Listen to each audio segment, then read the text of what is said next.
আসসালামু আলাইকুম, আমি সেরিনাস কিচেনে আপনাদের স্বাগত। আজ আবারও হাজির হয়েছে আপনাদের সামনে নতুন একটা রেসিপি নিয়ে। আজকে আমি বানাবো চিনির নারকেল নাড়ু। এই নাড়ু বানাতে কিন্তু বেশি উপকরণ লাগে না আর সময়ও কিন্তু খুব কম লাগে। তো এখানে আমি একটা নারকেল কুড়িয়ে নিয়েছি আর তার জন্য নিয়ে নিয়েছি 200 গ্রাম চিনি আর নিয়ে নিয়েছি 2টো এলাচ ফাটিয়ে। এখন সবকটা উপকরণ আমি ভালো করে চটকে নেব। নিয়ে এইটা আমি 10 মিনিট রেখে দেব।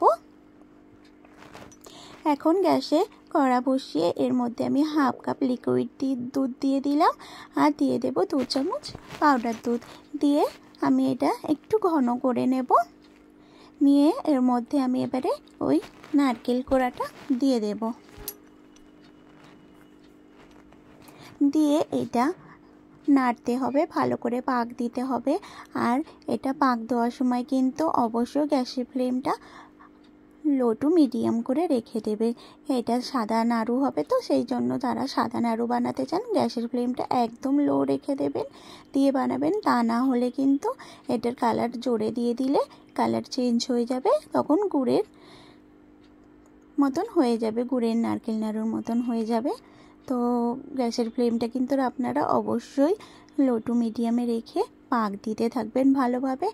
আর একটা হাতা দিয়ে ভালোভাবে চেপে চেপে পাক দিতে থাকবেন। তারপরে এটা একটা প্লেটে রেডি হয়ে গেছে। তো এটা একটা প্লেটে আমি এটা ঢেলে নিলাম, নিয়ে হাতের মধ্যে একটু ঘি লাগিয়ে নিয়েছি। নিয়ে ভালো করে নাড়ুটাকে বানিয়ে নিতে হবে। এরকমভাবে হাতের মধ্যে চেপে গোল শেপ করে নিতে হবে। এখানে যারা সবাই তো জানেন নাড়ু বানাতে, যারা নতুন রাঁধুনি আছে তাদের জন্য এই টিপসটা। তো এখানে আমার রেডি হয়ে গেছে সবকটা নাড়ু। এখন এখানে আর একটা টিপস দেখুন, এই যে যদি নাড়ুটা নরম থাকে তো একটু গুঁড়ো দুধের মধ্যে এরকম ভালো করে মাখিয়ে নেবেন, দেখবেন নাড়ুটা টাইট হয়ে গেছে। আর কি হবে, মানে যদি তেলটাও থাকে না, তেলটা শুষে নেবে। তো আপনারা একবার এইভাবে বানিয়ে দেখবেন, আর কেমন হয়েছে আমাকে কমেন্ট করে জানাবেন। ভালো হলে আমার ভিডিওটি একটা লাইক করে দেবেন আর বন্ধুদের কাছে অবশ্যই শেয়ার করে দেবেন।